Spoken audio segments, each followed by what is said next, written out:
I'm a guard stationed at a secret government prison. Part 8, written by Mr. Outlaw. "Sandu, what's going on?" I screamed.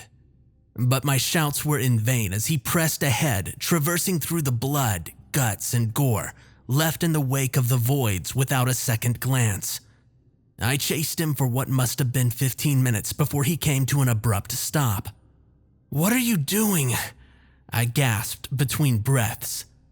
But then I saw who we were standing in front of. The kid. He was still sitting tight in his cell. His eyes remained glued to the floor. Sandu just stood there for a moment and stared at him. "Ajay," he finally muttered. The kid, whose name was apparently Ajay, shook his head. I could see tears falling from his face as he did so. "No," he choked out. "I can't." Sandu smiled, tears beginning to well up in his own eyes. "I know that I said you wouldn't have to, but," Sandu began, "I'm sorry. I promised that I'd get you out. Before I had no idea how. But there's still a chance here. We can't avoid it now." Ajay looked up, utter fear pervading his expression. "I can't face him," he said. Sandu slowly approached him. "It's okay," he said. Ajay seemed to recoil at the seemingly innocuous statement. "It's okay," Sandu repeated, kneeling in front of him. "Your gift is your own, your right to use." Ajay continued to shake his head. "You remember what happened last time?" "That wasn't your fault," Sandu assured him. "But it was," Ajay said, his voice beginning to quiver. Sandu grabbed Ajay by the face, looking him dead in the eyes. "You've been lied to by bad people. Those same people are here with us right now. The ones that killed the people that you loved and trapped you in this place. Anybody at your age with your ability would have made that mistake. It's not your fault." Ajay wiped a tear from his face. "If I let it out, everybody's gonna die." Sandu shook his head. "No, you've been practicing, and I've been watching. You get better and better every day. Now, it's time to be strong. Your father would have wanted that, no? He would have wanted you to face it head on." Ajay remained hesitant. "I'm sorry, but we are out of options here." Sandu's tone had gone more serious. "The man who killed your family wants to kill you as well. I can't stop him. Nobody can. It's all up to you. What are you going to do?" Despite still looking at the floor, Ajay suddenly clenched a fist.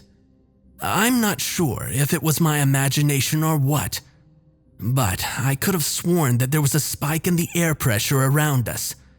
Some kind of intense, overwhelming aura emanating from the kid's general vicinity. Or maybe I'd simply seen too much that day. Soon enough, Ajay was standing. Sandu looked both proud and utterly terrified. He took a deep breath before turning to me. "It's a long story. I'll tell you about it later. But what's about to happen?" He lowered his voice here. "It's going to be dangerous. You don't have to come with us. Just hang back. Then, after it's all over, we can all leave together." It was a very vague warning, and one that didn't fill me with the highest degree of confidence. I could have told you myself that things were about to get dangerous. That much was obvious. I had been watching that danger unfold over the course of the entire day. But now I had to make a decision. Did I really want to be in the thick of it? Did it even matter? Truth be told, I'd been feeling the prospect of death looming over me ever since the first alarm sounded out. I didn't have too much time to think about it, though. Before I knew it, Ajay had taken off, sprinting, a furious beat in his step. Sandu hastily followed after him, leaving me standing there with a million thoughts racing through my mind. I didn't want to be alone in this place, and I sure didn't want to hang out with Adrian anymore. So I followed them. The kid was kind of running blindly, so Sandu had to direct him towards where Sinju was about to make his last stand against Kinte. I was more or less certain that nothing but a gruesome scene would be waiting for us, and I was right. Once we got there, KL was still a pile of flesh and bones against the wall, while Hugo could do nothing but lie still, his life undoubtedly hanging on by a thread.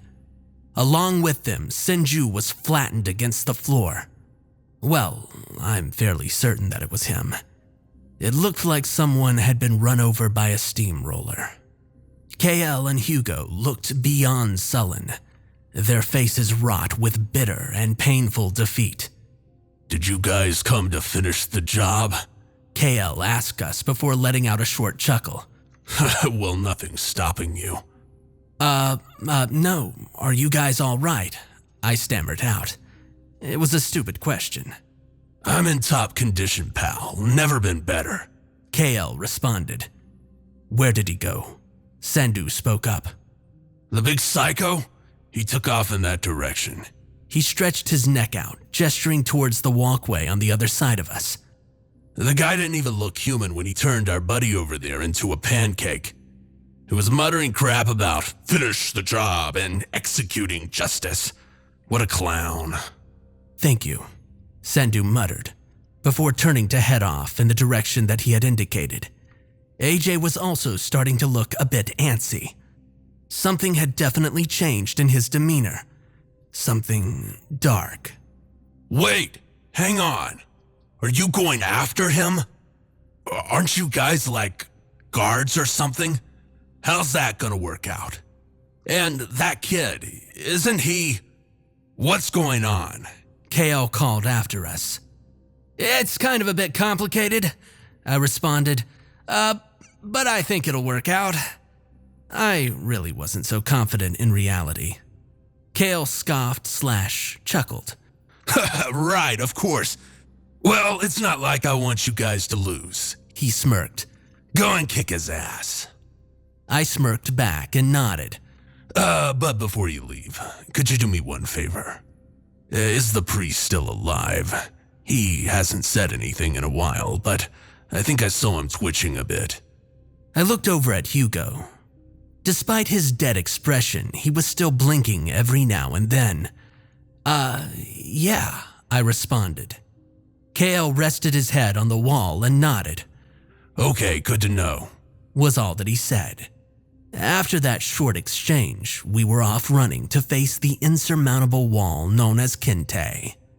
While we were looking for him, he was looking for us as well. As we moved, I tried to gauge what Sandu was thinking. It wasn't terribly clear from his expression, but I could tell that his conviction in that moment was less than strong. Given what I knew, I could have viewed the situation from a lot of possible angles, many of which would have led to Sandu acting as a less than moral party. But there was lost context here. I knew the guy, and unless he'd been acting all these years, there was only one conclusion that I could have reached myself. For the sake of the kid, this was something that we had to do. I mean, I never believed for a second that he was malicious in nature. My thoughts were running too fast. Before I knew it, we were standing right in front of Kinte. His suit had been damaged pretty badly, and he had dried blood caked all over him. Although I doubted that most of it was his own. But besides one of his forearms, he wasn't injured in the slightest, meaning that taking him out was going to be a tall order. But then again, I had no idea what the kid was capable of either. Kinte sneered as he walked towards us. His bloodlust seemingly transferred into the physical atmosphere around us, putting a dark, sinking feeling in my gut. All of his attention was focused on the kid. I found you, he snarled. Sandu looked at Ajay and nodded. Ajay, it's time, he said. There was no response. In fact, the kid was frozen on the spot. His eyes enlarged in sheer terror. I was afraid that something like this was going to happen. Sandu swore before shaking Ajay's shoulders. Come on, he's coming towards us. Ajay! Ajay! Sandu's voice was getting exponentially more desperate. In reality, this entire move was likely a big gamble. Nevertheless, it was a gamble that he was definitely aware of beforehand. With their backs against the wall, Sandu stood firm in his promise to protect the kid. He exhaled before shielding Ajay and getting himself ready for the valiant but futile stand against Kinte. You think I won't kill a guard if they stand in the way of justice? Kinte boomed. Sandu scoffed. No, I think you'll kill just about anybody, you psycho. An oversized vein bulged in Kinte's neck as he tensed his arm, ready to deliver a head-shattering blow. At that moment, I was simply frozen. I knew that there was nothing I could do. However, as Kinte put one foot back in preparation for the strike, a dark, ghost-like hand wrapped itself around his calf before pulling him down and dragging him around. I looked over at the perpetrator, a nightmare-inducing entity resembling a distorted gorilla with bulky, oversized arms.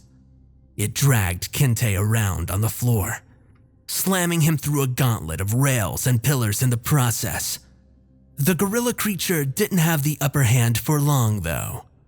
Kinte let out an unworldly shriek, then chopped off one of the creature's arms and rammed his fist through its head. As the entity fell limp, some kind of portal opened up underneath it, pulling it through. From the shadows of an adjacent corridor, Ken stepped out. You're not going to make this easy for me, are you, buddy? He said, grinning. I always knew you were evil. Kinte growled. I just have to eliminate everybody here. He was slowly but surely devolving into an overpowered, primal, rage-driven beast.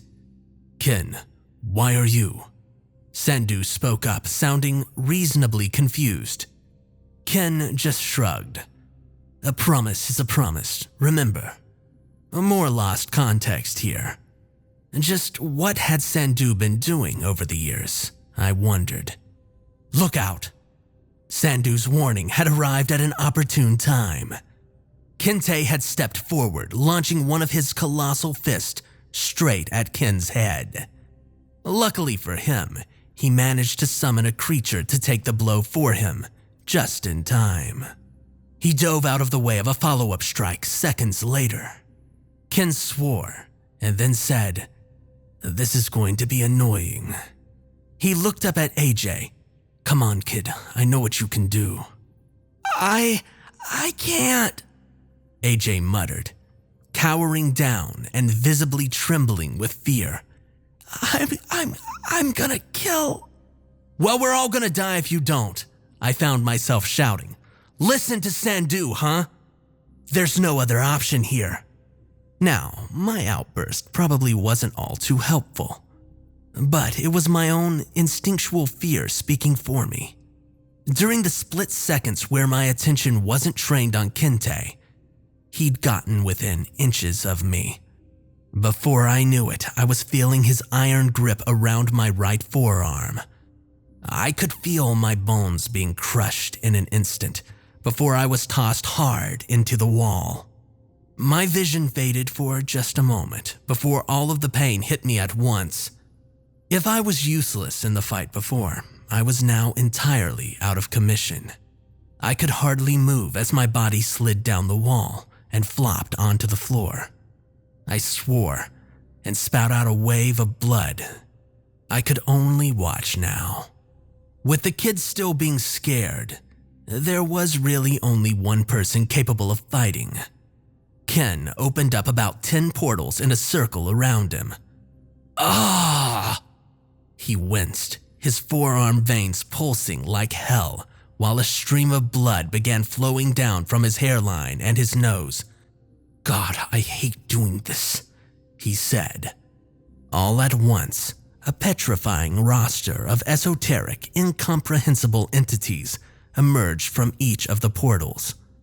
From what I saw, there was a dark blue, human-sized eagle that seemed to be composed of ice, some kind of colossal, demonic samurai with a flaming sword, a 6-legged creature with large, jagged blades jutting out of each corner of its body, a zombified gunslinger seemingly left over from the Old West. He was carrying giant revolvers made out of writhing gray flesh. There was a ghoulish humanoid with 4 horns, 5 eyes, 6 arms, and a giant, glowing green eyeball on its torso, amongst many others. Ken sighed upon seeing the unsightly creatures that he had summoned. Why could I not have just been telekinetic or something? He said. Ken had assembled a horde that would have made even the strongest man's knees tremble. But Kinte was hardly human anymore. He didn't hesitate for a second. He darted forward in a flash, pulverizing every one of the creatures that stepped up to face him, taking only a few small cuts and insignificant strikes in the process. That was until he got the horned guy with the eye in his torso. That one managed to catch Kinte's punch with one of his many hands. Evil creature! Kinte snarled before throwing across with his other hand. It was again caught. While Kinte had run out of hands, the creature still had 4. It landed a quad combo of devastating punches to Kinte's face and upper chest, causing his head to snap back, blood spurting from his eyes and nose. However, his head came back as quickly as it went, drilling into the eye creature's temple, destroying 2 of its eyes. They were both pissed now. They synchronized primal roars before blasting each other with a series of catastrophic strikes. Neither of them had bothered with any defense, or even any kind of strategy for that matter. They were simply out to deal as much damage as possible, hitting each other with everything that they had. During the exchange, I began to notice something strange about Kinte's appearance. He was taking a ton of damage for sure, but the difference didn't only stem from his wounds. He was changing. His veins were beginning to swarm underneath his skin. It was almost like trapped snakes were trying to burst out.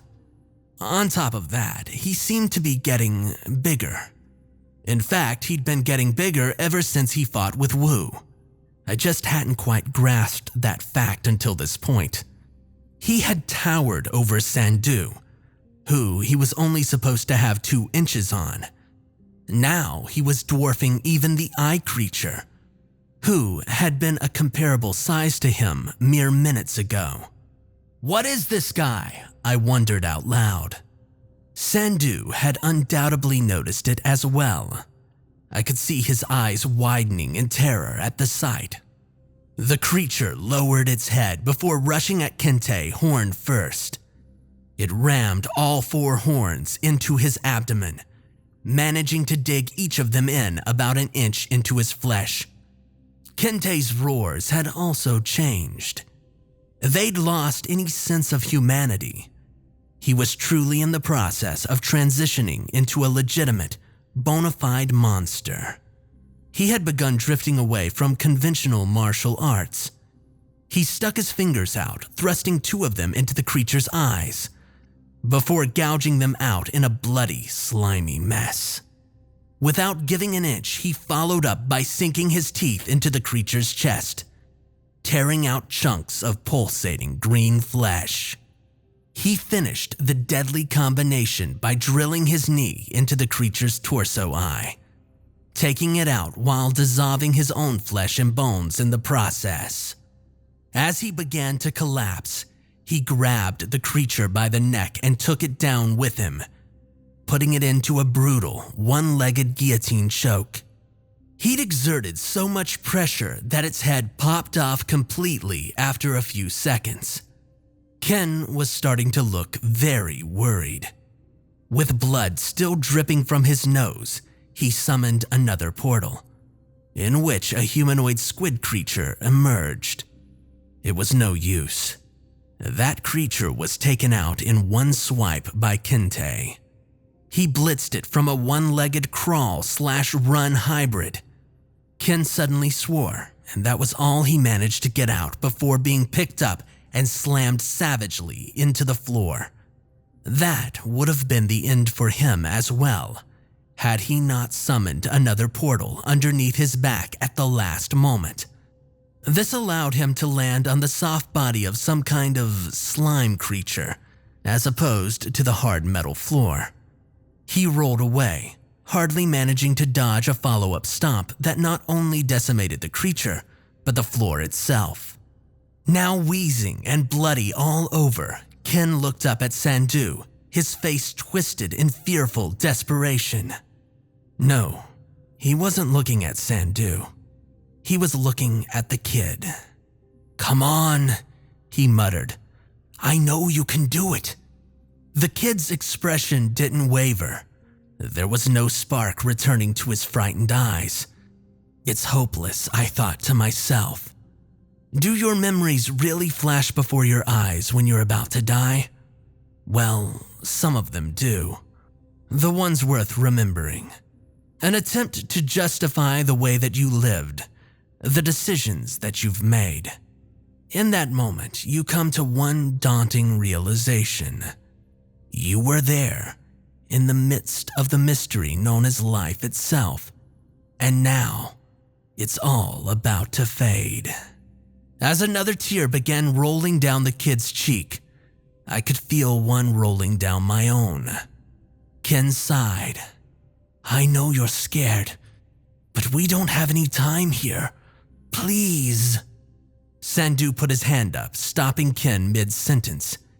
He had a stone-like expression on his face. "It's happening," he said.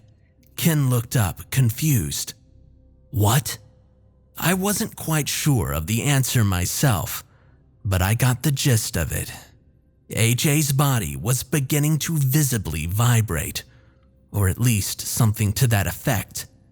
It started out slow enough, but it seemed to intensify drastically with every passing second. Before long, his body had become a dark, formless, stationary blur, and from within that blur, two sharp, burning red eyes surfaced, and then I could feel the floor begin to tremble around me.